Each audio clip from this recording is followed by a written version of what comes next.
In today's workshop, we're going to look at adding and subtracting fractions.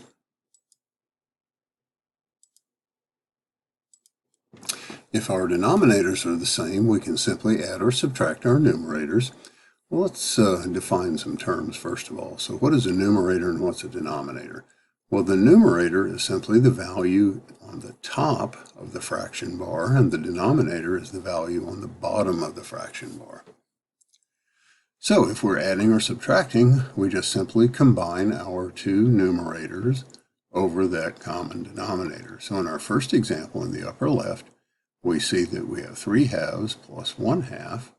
So we combine the 3 plus the 1 over our common denominator of 2. So we're going to get 4 over 2, which is just simply 2. On the lower left hand, we have 3/8 plus 7/8. Well, 3 plus 7 equals 10 over our common denominator of 8. Well, we could leave it as 10 over 8, but we're probably going to get marked wrong for that because it's not in its simplest form. So we have to cancel out, that is, divide out any common factors. So let's factor our 10. Well, our 10 factors to 5 times 2, and our 8 factors to 4 times 2. Well, then the 2's are going to cancel out. And that's going to leave us 5/4. So now in the upper right-hand area, we have 7/16 minus 1/16. That's going to give us 6/16. So once again, we factor the numerator and we factor the denominator. So we see that the numerator is 2 times 3, and the denominator is 2 times 8. So the 2's are going to cancel out, and that's going to leave us 3/8 in its simplest form. So on the bottom right, we have 3 halves minus 1 half. Well, 3 minus 1 is 2, divided by the common denominator of 2. So 2 divided by 2 equals 1. Now, when we're adding our fractions here, we can do it with a common denominator. So here we have 1/7 plus 1/7. So we're going to add those numerators over our common denominator. So we get 1 plus 1 over 7, which gives us 2/7, which is irreducible because 2 has no common factors with 7. Then in the lower left-hand quadrant, we're going to have 7/4 plus 1/4. So we're going to have 7 plus 1 divided by 4. And that's going to give us 8 divided by 4. Well, 8 divided by 4 is just simply the whole number 2. In the upper right-hand quadrant, we're going to add 1/8 and 3/8. So we're going to have 1 plus 3 over that common denominator of 8, which is going to give us 4/8.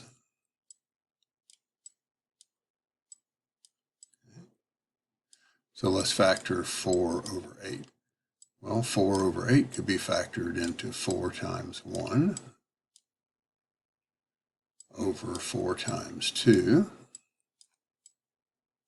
And then when we cancel out our 4's, we're left with 1/2. So that would be our simplified answer. In the bottom right, we have 3/5 plus 2/5. So 3 plus 2 over our common denominator of 5. So that's going to give us 5 over 5. Well, any value, excuse me, divided by itself is just simply 1. So 5/5 is 1, just like 8/8 is 1, 2 halves are 1, 3/3 are 1, etc., etc. So let's subtract over a common denominator. Well, when we subtract using a common denominator, we subtract our numerators over that common denominator. So we have 3 minus 1 over 18, which is 2 over 18.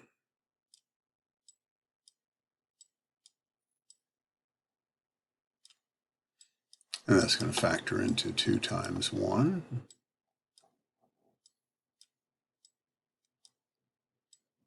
over 2 times 9. So our 2's are going to cancel out, leaving us 1/9. In the lower left hand, we have 7/5 minus 3/5. We're going to take our 7 minus our 3 over our common denominator of 5. So 7 minus 3 is 4 over our common denominator of 5. So 4/5 is in its simplest form. In the upper right-hand area, we have 2/3 minus 1/3. Well, that's 2 minus 1 over our common denominator of 3. So that's going to give us 1/3, which is also in its simplest form. Then in the lower right, we're going to have 3/8 minus 5/8. So we're going to have 3 minus 5 over 8, which is going to give us negative 2/8.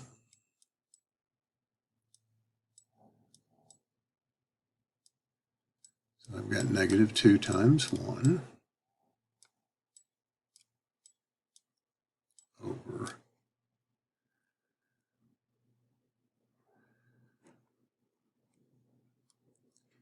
over 2 times 4.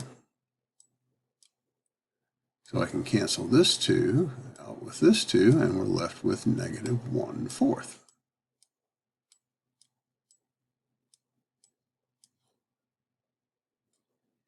So what do we do if the denominators aren't the same? Well, we're going to have to multiply one or both of our fractions in order to have a common denominator. And we also want our common denominator to be the smallest denominator possible. Now, one thing that we could do, and this always works, is we can take our 1 times our 8, which gives us 8, plus our 1 times our 4, which gives us 4, over the product of our two denominators, which would be 32. So this is going to give us 12 over 32.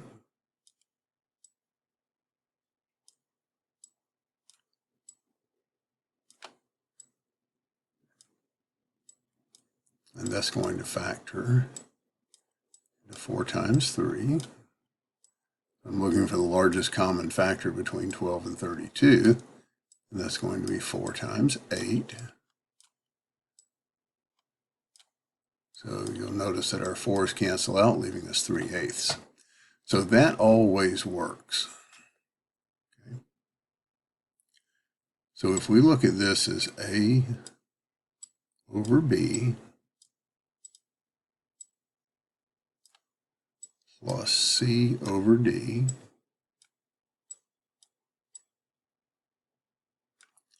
so we can just say in general that AD, that's A times D, plus B times C, in other words, the cross products, over the product of the denominators, will always work.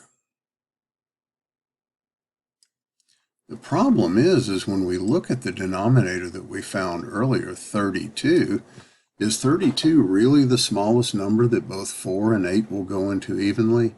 Well, the answer, of course, is no, it's not.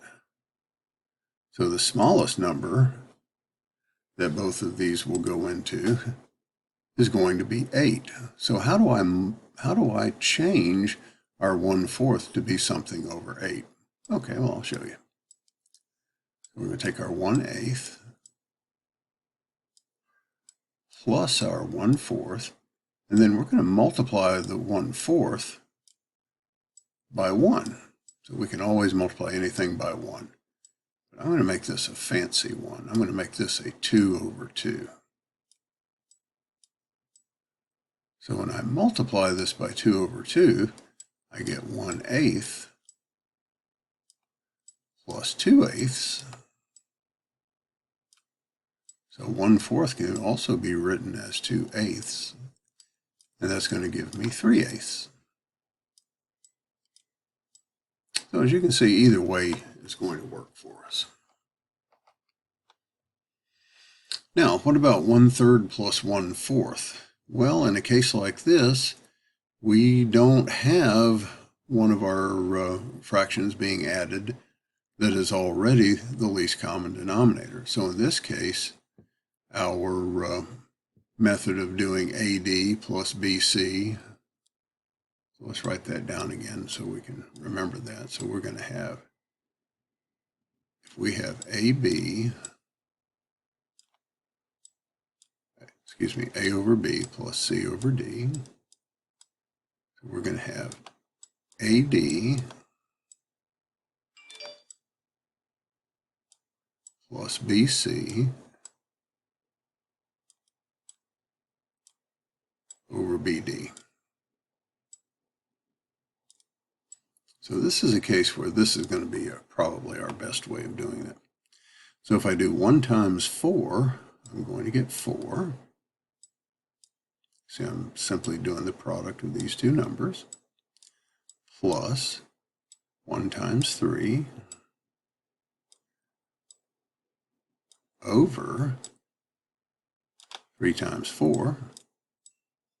So I'm going to get 7/12. And 7/12 is irreducible. So that'll be our final answer. And much the same in the upper right-hand quadrant, you'll notice that 5 and 3, 5 is not a multiple of 3. So once again, we're going to do our AD plus BC over BD. So we're going to do 2 times 3 gives us 6. Put a little equal sign here. Plus 1 times 5 is 5. And then 3 times 5 is 15. So our answer is going to be 11 over 15.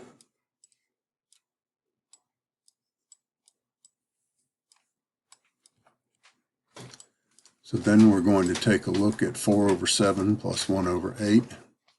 So 4 times 8 is 32.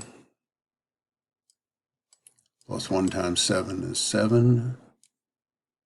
Over 7 times 8, which is 56. So that's going to give us 39 over 56.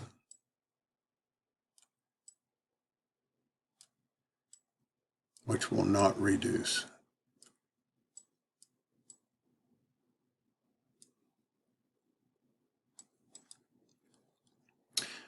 Now, let's subtract fractions that do not have a common denominator. So we could do the AD minus BC over BD, but in this case, our 8 is a multiple of 2. So it would actually be easier to multiply the to modify the 1/2 rather than do the cross multiplication. So let's do that. So I'm going to take the 1/2, and in order to make that 2 on the bottom equal an 8, I need to multiply by 4 over 4.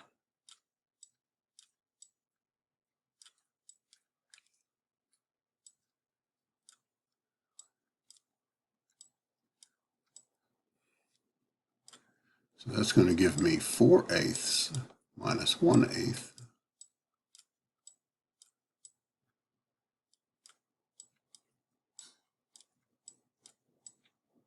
Which is going to give me 3/8. So 3/8 will be my final answer. Now in the lower left, I have 4/3 minus 1/7. Well, you'll notice that neither of these denominators are a multiple of the other, so I am going to use our cross-multiplying method. So we're going to have 4 times 7 is 28. Minus 1 times 3 is 3 over 21. So I'm going to have 25 over 21.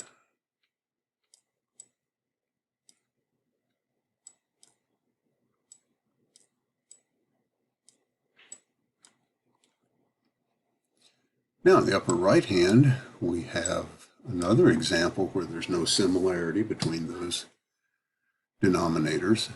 So we're going to have 3 times 8 is 24 minus 1 times 5 is 5 over our BD, the product of our two denominators, which is 40. So this is going to give us 19 over 40, which is irreducible.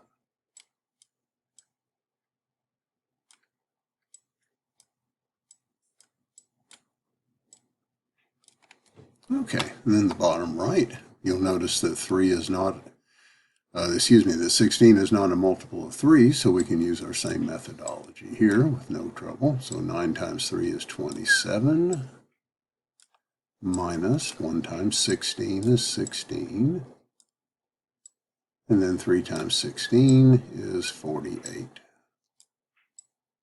So that's going to give us 11 over 48, which is also irreducible.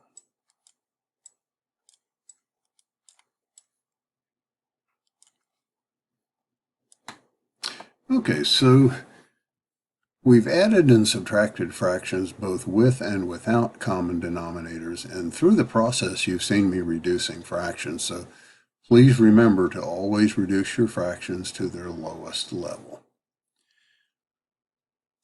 Now, another way of doing this, rather than going through a whole lot of steps, is simply to divide out common factors. So the way I first learned to do this was I would say that 4 goes into 4 once, and I would say that 4 goes into 8 2 times, so that leaves us 1 over 2, which is 1/2. That's a little bit more compact than writing everything out. So now looking at 26 and 32, well, 26 is 2 times 13. 32 could be written as 2 times 16, so let's do that. So let's divide out 2 in the top and 2 in the bottom, so that's going to leave me 13 in the top. And when I divide a 2 out of 32, that leaves me 16. So our answer is 13/16.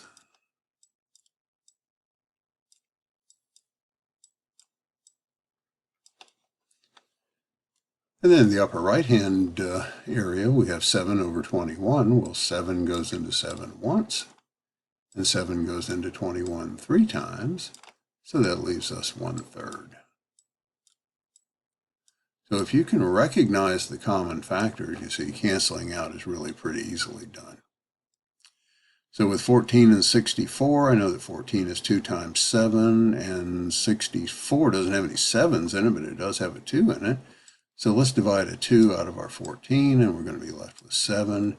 And a 2 out of our 64, we're going to be left with 32.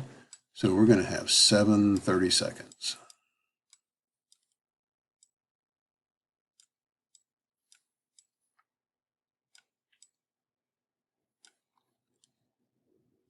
Okay, so let's summarize what we've done.